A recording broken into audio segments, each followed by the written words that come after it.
ओम नमो भगवते वासुदेवाय। ओम नमो भगवते वासुदेवाय। ओम नमो भगवते वासुदेवाय। नारायणं नमस्कृत्य नरं चैव नरोत्तमं देवीं सरस्वतीं व्यासं ततो जयमुदीरयेत्।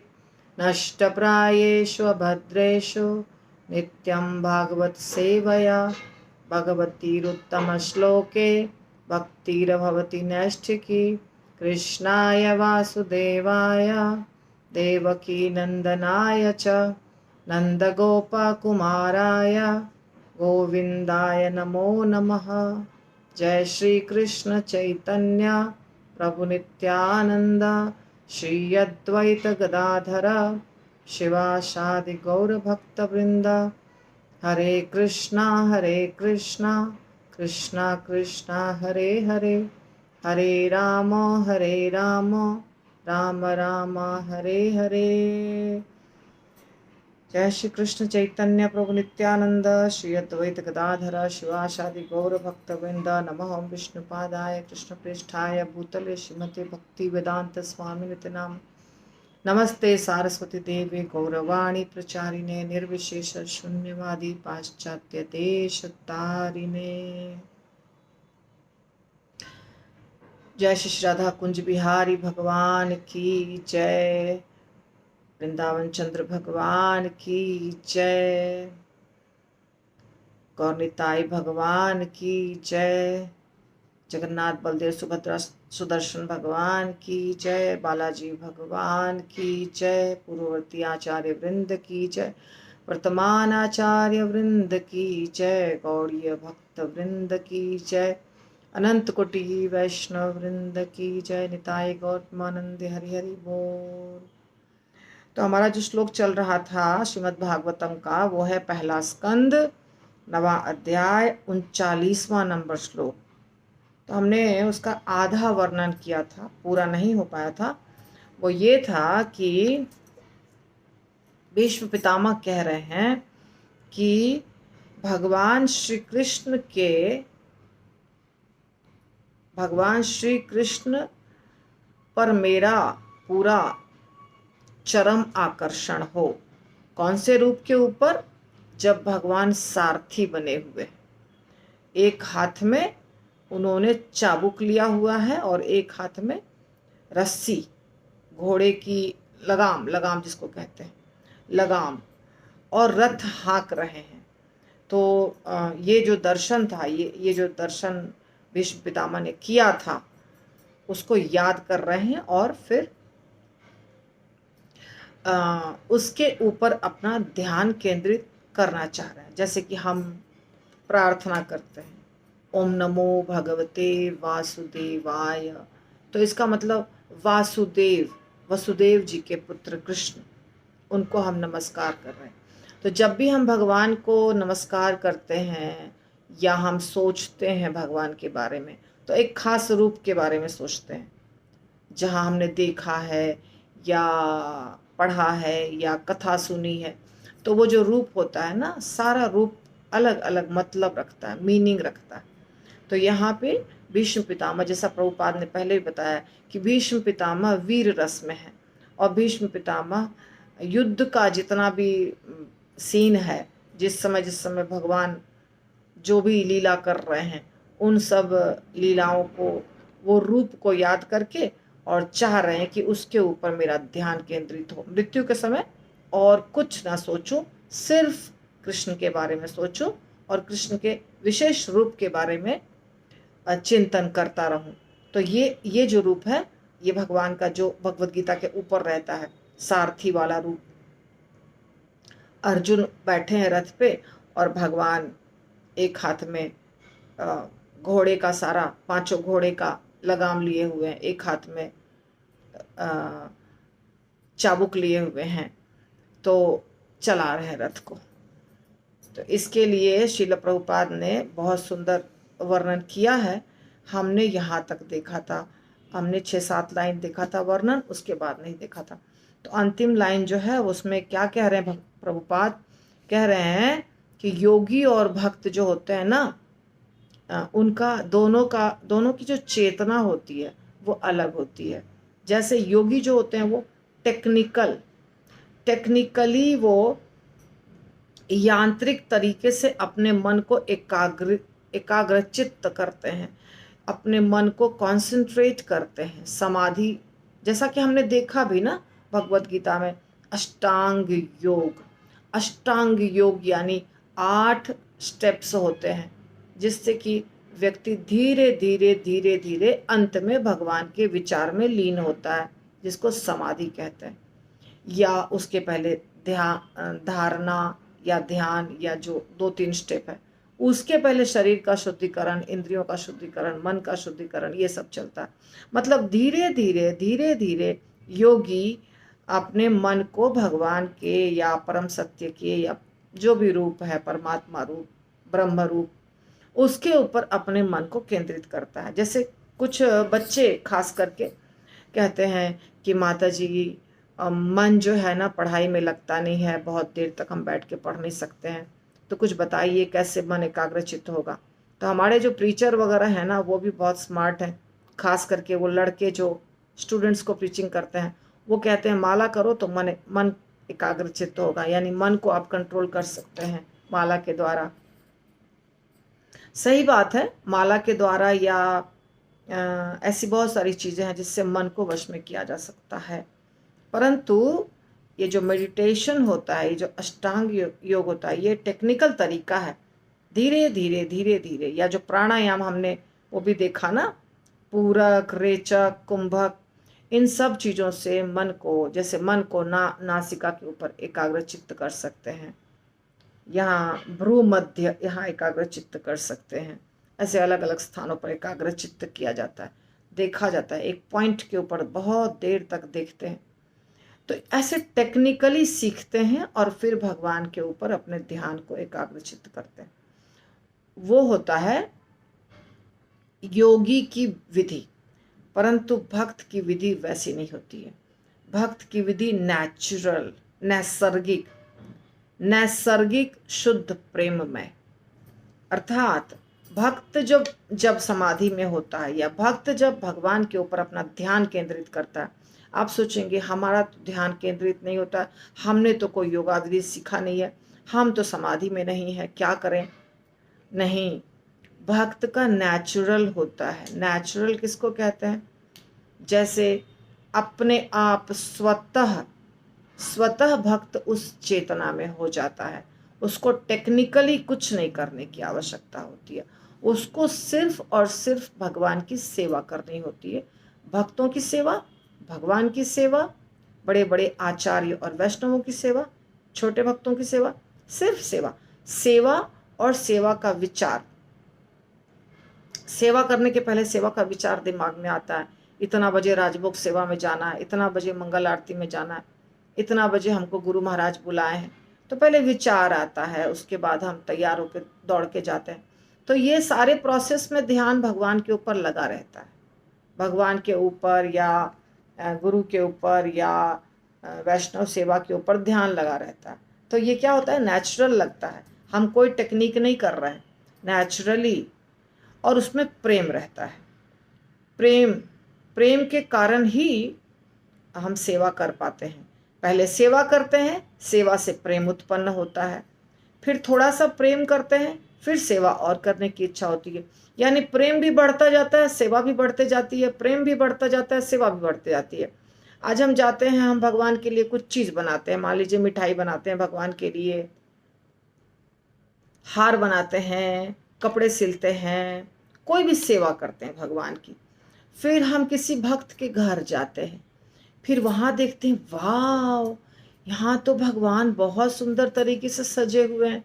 अरे माता जी, आप कैसे इसको, इन भगवान को कैसे सजाए, ये श्रृंगार का सामान कहाँ से लाए, ये ड्रेस आपने कहाँ से खरीदा है, ये मिठाई बनाना आपने कैसे सीखा, मुझे भी बताइए रेसिपी।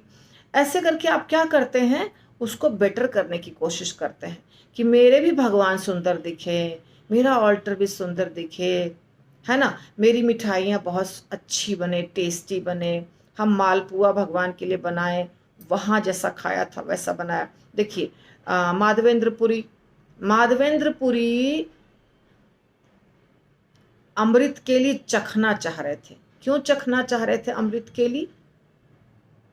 क्योंकि उनको ये मन था कि ये जो गोपीनाथ जी हैं, इनका अमृत केली बहुत प्रसिद्ध है, तो ये अमृत केली मैं चखूंगा और फिर ऐसा ही गोपाल जी के लिए बनाऊंगा। तो चखने के बाद हमको पता चलता है इसमें कितना शक्कर डाला, कितना दूध डाला, क्या मेवा डाला, क्या डाला, अंदाज आता है हमको कोई चीज खाने के बाद। तो ये भाव था माधवेंद्रपुरी का, कि ये हम चखें और फिर वैसी ही सेवा हम गोपाल जी के लिए करें। ये भाव सारे भक्तों का होता है।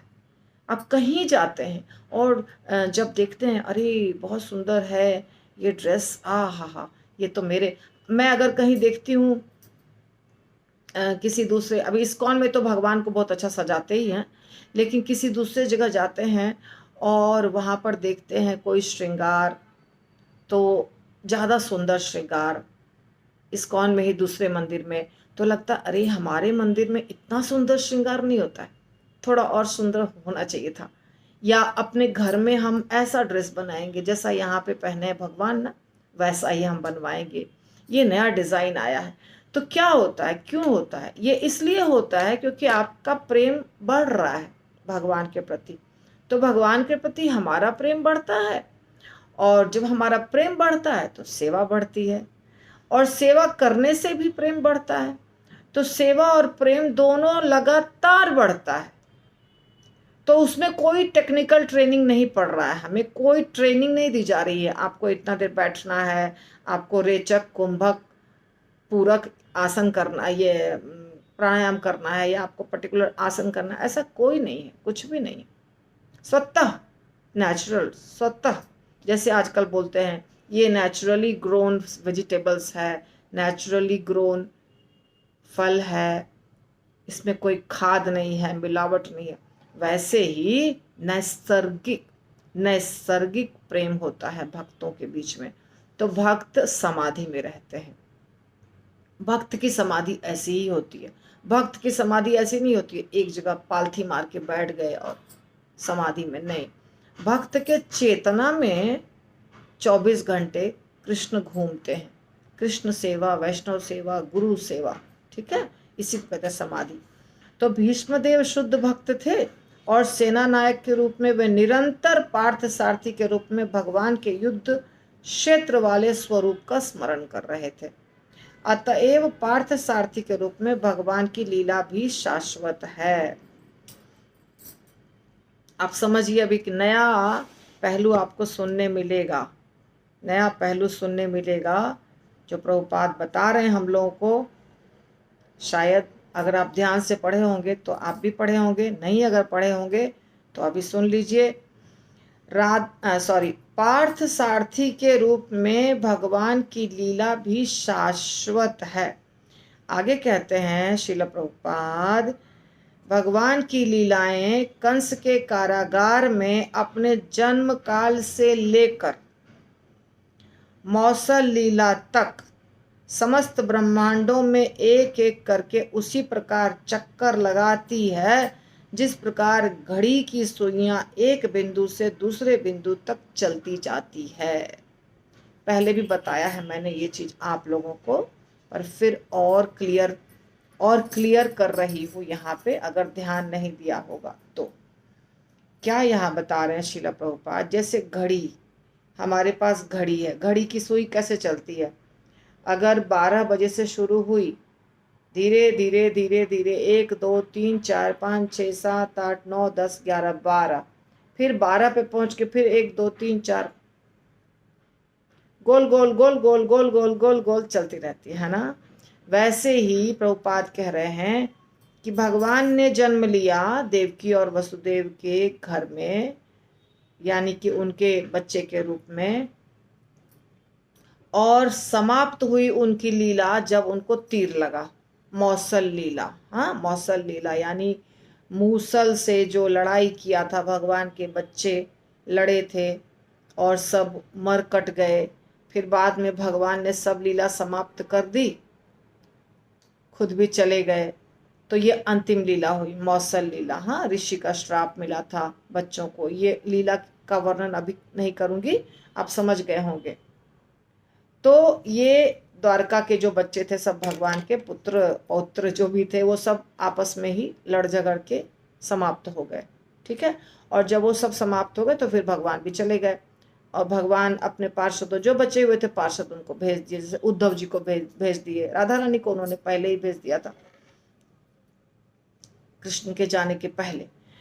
तो ये जो लीला हुई उनके जन्म काल से लेकर के अंतिम लीला, ये पूरी जो लीला है ये सारी लीला शाश्वत है। कैसे शाश्वत है? मान लीजिए इस ब्रह्मांड में घटित हुई तो इसके बाद दूसरे ब्रह्मांड में घटित होगी, इसके बाद तीसरे, चौथे, अनंत कोटि ब्रह्मांड जो है ये सब में चक्कर काटेगी ये लीला, एक एक एक एक एक एक एक एक ब्रह्मांड में, और फिर बाद में इस ब्रह्मांड में आ जाएगी। ऐसा प्रभुपाद का कहना है। यहाँ जो कह रहे हैं इसका मतलब ये है, सुई के तरह, जैसे घड़ी का सुई ऐसे गोल चक्कर काटता है और फिर वहाँ चला आता है, वैसे ही एक ब्रह्मांड में लीला समाप्त हुई, फिर कृष्ण दूसरे ब्रह्मांड में जाएंगे, वहाँ लीला करेंगे, फिर तीसरे ब्रह्मांड में जाएंगे, वहाँ लीला करेंगे, चौथे ब्रह्मांड में जाएंगे, वहाँ लीला करेंगे। ऐसे ये लीला उनकी लगातार चलते रहती है। समस्त ब्रह्मांडों में एक एक कर कर उसी प्रकार चक्कर लगाती है जिस प्रकार घड़ी की सुइयां एक बिंदु से दूसरे बिंदु तक। अब ये प्रश्न उठेगा किसी का, तो क्या भगवान एक बार एक ही ब्रह्मांड में लीला कर सकते हैं, दूसरे ब्रह्मांड में लीला नहीं कर सकते हैं? ऐसा है क्या? एक साथ 2, 4, 10 ब्रह्मांड में लीला नहीं कर सकते हैं?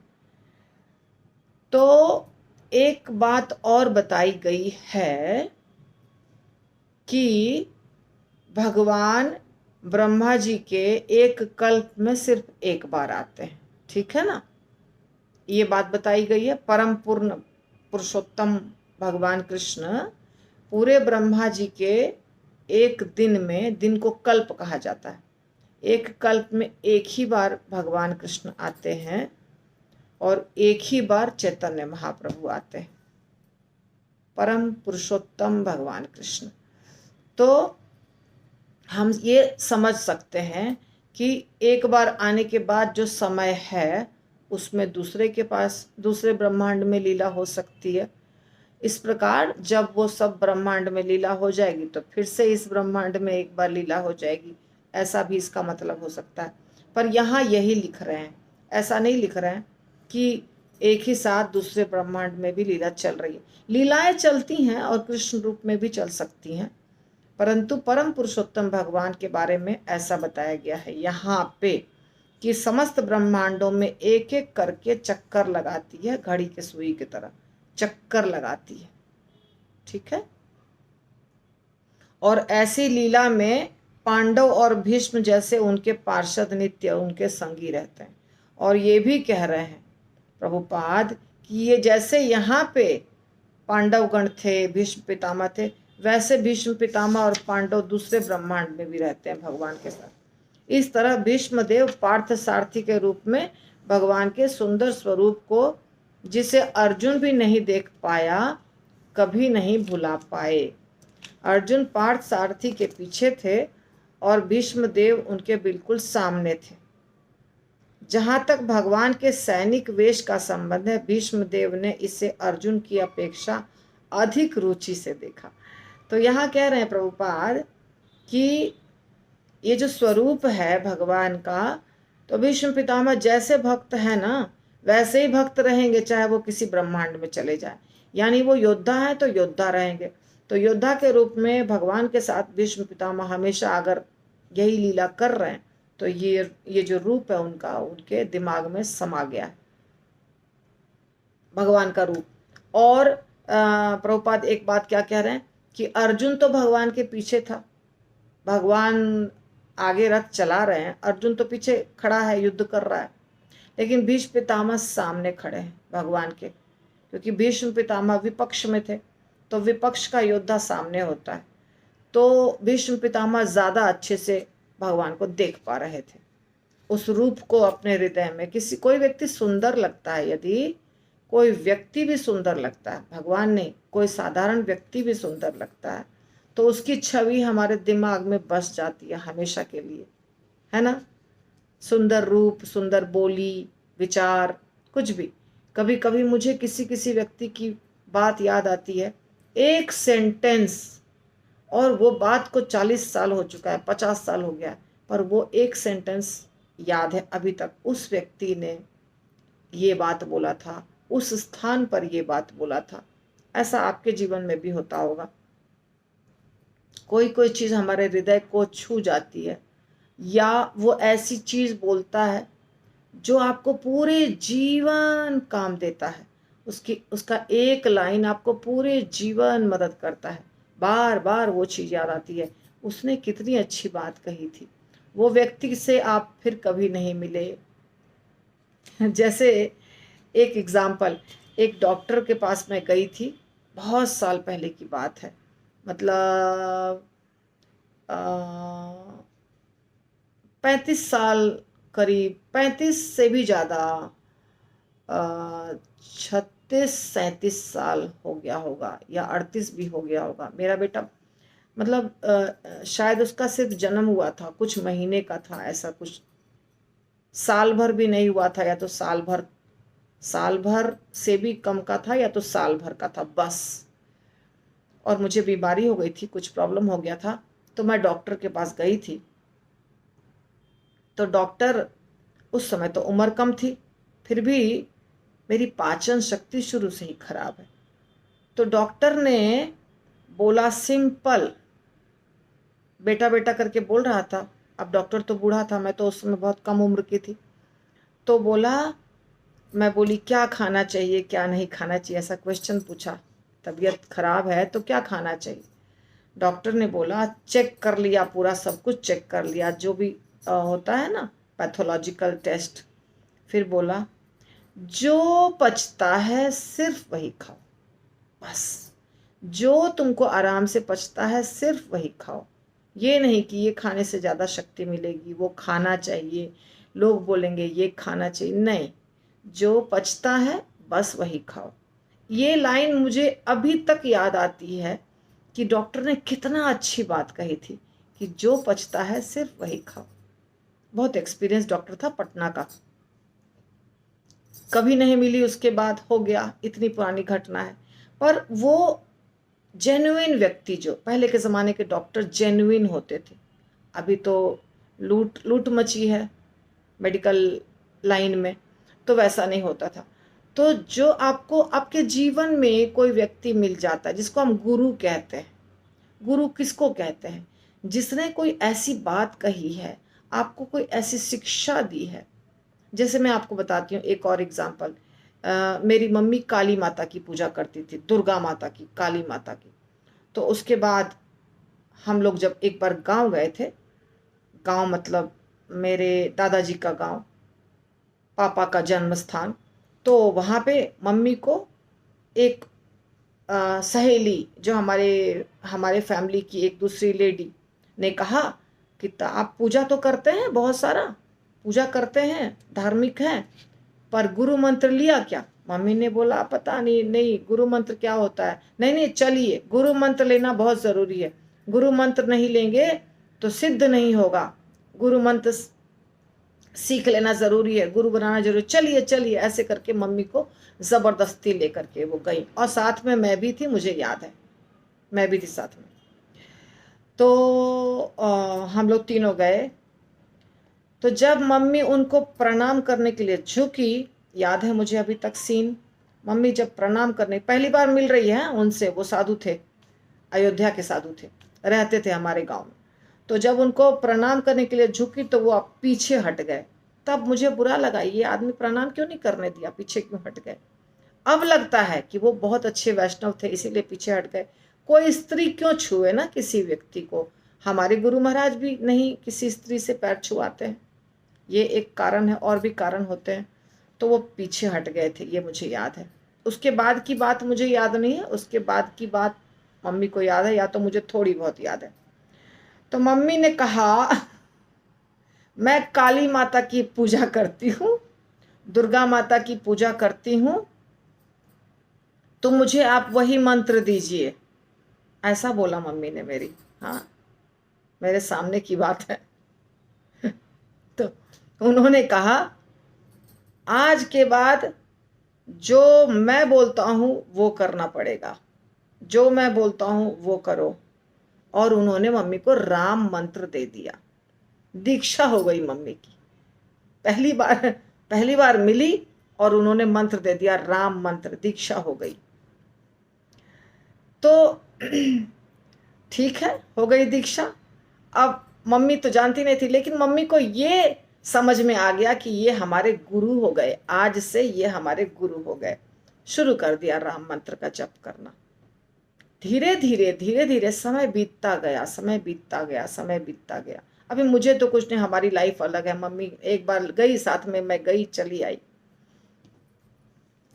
फिर उस गुरु से मम्मी कभी नहीं मिली, कभी मुलाकात नहीं हुई, दूसरी बार भी नहीं। एक ही बार गई, एक ही बार कुछ मिनट के लिए गई और मंत्र। अब पूरे जीवन मम्मी इस बात को कहती है कि गुरु ने ऐसे कहा था।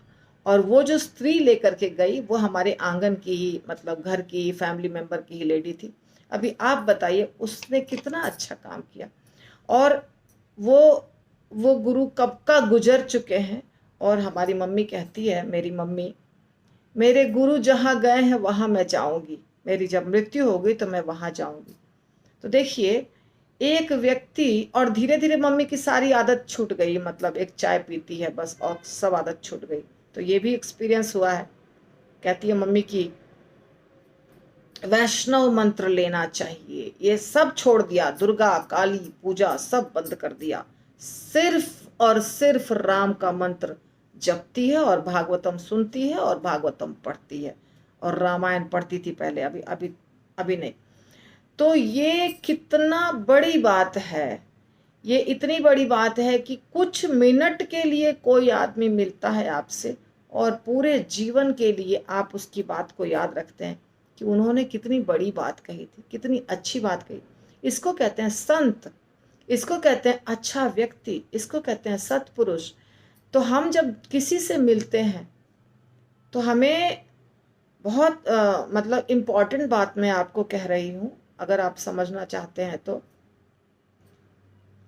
निस्वार्थ भाव से लोगों की मदद करनी चाहिए, निस्वार्थ भाव से शिक्षा देनी चाहिए। उस शिक्षा को देने के बदले हम कुछ धन कमाएं, उस शिक्षा को देने के बदले हम कुछ नाम कमाएं। ये पहले हुआ करता था क्या, बताइए? नहीं, गलत बात है बिल्कुल।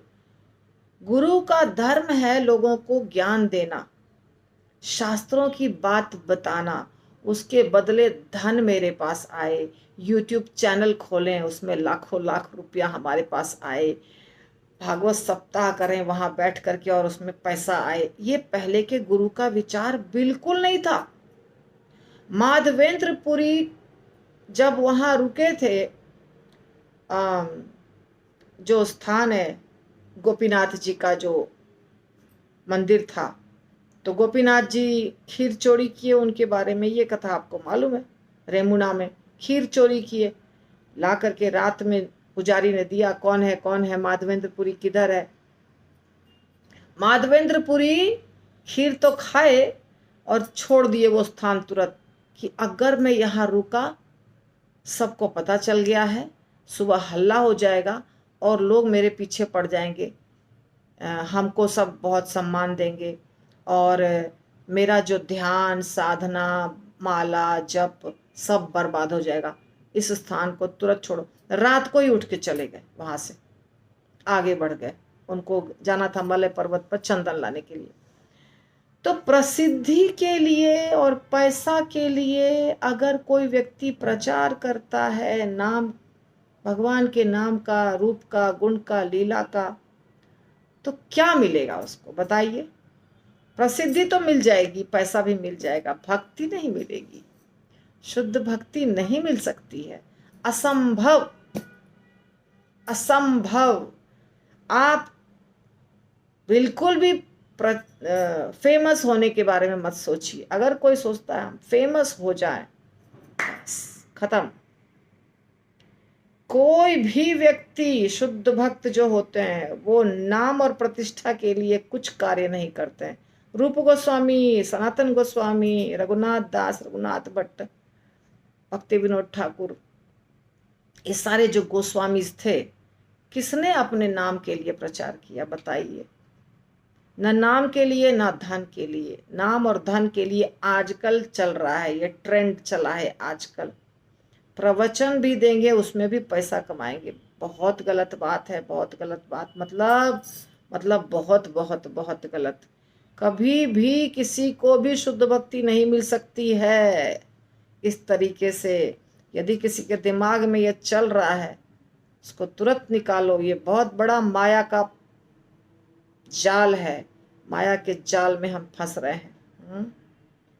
तो शुद्ध भगवान से प्रेम अगर चाहिए तो भगवान के, अभी हम कहाँ से कहाँ चले गए बात करते करते, ये बात अलग है। भगवान के वेश को कहाँ मैं बोल रही थी। भीष्म पितामह भगवान को पी रहे थे, भगवान के रूप को पी रहे थे, भगवान के दर्शन को पी रहे थे। शुद्ध भक्त जो होते हैं वो यही चर्चा शुरू किया था कि प्रेम और भक्ति जो है वो नेचुरल होता है, हाँ। और ये भीष्म पितामह के बारे में कह रहे हैं श्रील प्रभुपाद की शुद्ध भक्ति। अभी मैं फास्ट खत्म करूंगी इस चैप्टर को, सॉरी इस श्लोक को। कुरुक्षेत्र की युद्ध भूमि के सारे सैनिकों तथा व्यक्तियों ने मृत्यु के बाद भगवान जैसा आदि आध्यात्मिक स्वरूप प्राप्त किया, क्योंकि भगवान की कृपा से वे सभी उस अवसर का प्रत्यक्ष दर्शन कर सके। जो वहां पे थे वो सब मुक्त हुए, ऐसा कहा जाता है। कौन सा रूप प्राप्त किए? उनके विचार के अनुसार। जलचर से लेकर ब्रह्मा तक बद्ध जीव विकास चक्र में लगे हुए माया के रूप में हैं, या उस रूप में जिसे उन्होंने अपने कर्मों से प्राप्त किया है और भौतिक प्रकृति ने उन्हें प्रदान किया है। देखिए ये सब बड़ी बड़ी बात है। मुझे ऐसे चीज को ना ऐसे छोड़ के भागना अच्छा ही नहीं लगता है। मुझे लगता है ये इसको छोड़ के भागेंगे तो क्या समझ में आएगा, क्या समझ में आएगा बताइए? हम जो रूप प्राप्त करते हैं, प्रभुपाद बड़ा अच्छा लिखते हैं, उसको छोड़ नहीं सकती हूँ मैं। तो जितना भी हम रूप, जो भी 84 लाख, ये प्रश्न उठा था किसी का कि 84 लाख प्रकार की योनियां क्यों बना दिए भगवान? भगवान ने नहीं बनाया, ये हमने बनाया। हमने कैसे बनाया, क्यों बनाया हमने? हम जैसा चाहते हैं वैसा भगवान हमको सुविधा देते हैं। तो यहाँ पे लिखा है, या तो भौतिक प्रकृति ने हमको रूप दिया है, हमने वैसा कर्म किया है। कर्म के आधार पर, इच्छा के आधार पर विकास चक्र में चक्कर लगाते हैं। माया देवी यानी प्रकृति माता ने हमें ये शरीर दिया है, परंतु ये शरीर हम चाह रहे थे, इसलिए हमको ये शरीर मिला है। हम चाह रहे थे। आप कहेंगे अरे कौन चाहता है जानवर का शरीर? सब चाहते हैं हम देवता बन जाएं। देवता का शरीर, मनुष्य का शरीर लोगों को चाहिए, जानवर का क्यों चाहिए? अगर हमें मनुष्य का शरीर चाहिए, अगर हमें देवता का शरीर चाहिए, तो उसमें हम सुअर वाली हरकत, शेर वाली हरकत नहीं कर पाएंगे ना। अगर हमारी आदत है शेर वाली और हम बन जाएंगे देवता या मनुष्य, तो वो इच्छा नहीं पूरी कर पाएंगे। और अगर पूरी करने की कोशिश करेंगे मनुष्य के शरीर में रह के, शेर वाली इच्छा, सांप वाली इच्छा, बाघ वाली इच्छा, सुअर वाली इच्छा, तो नहीं संभव है ये शरीर में रह के। ये शरीर इसके लिए नहीं बना है। तो इसीलिए ये शरीर को त्यागते ही हमें वो शरीर मिल जाता है जिसमें हम उन इच्छाओं की पूर्ति कर पाते हैं। अर्थात जब हम मनुष्य रहते हैं और हमारी प्रवृत्ति हो गई है जानवरों वाली, जो जानवर वाला स्वभाव हो गया है, सांप को ईर्ष्या बहुत होता है, शेर मांसाहारी प्राणी है, ऐसा जो भी हमारा स्वभाव हो गया है,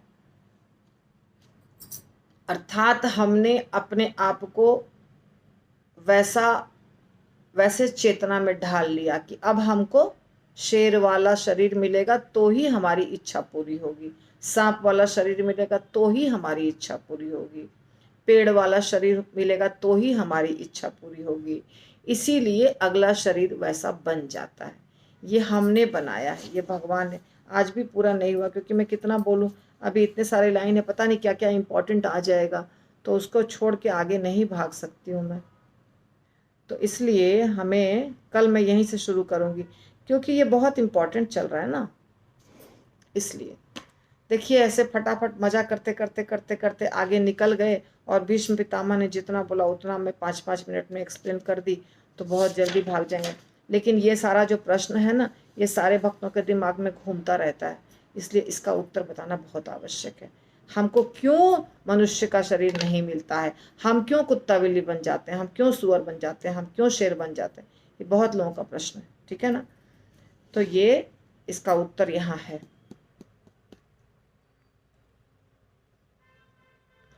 और भी लंबा है लेकिन मैं तो कम कम पे ही रोकती हूँ। श्रीमद् भागवतम की जय, शील प्रभुपाद की जय, निताई गौर प्रेमानंदे, हरि हरि बोल।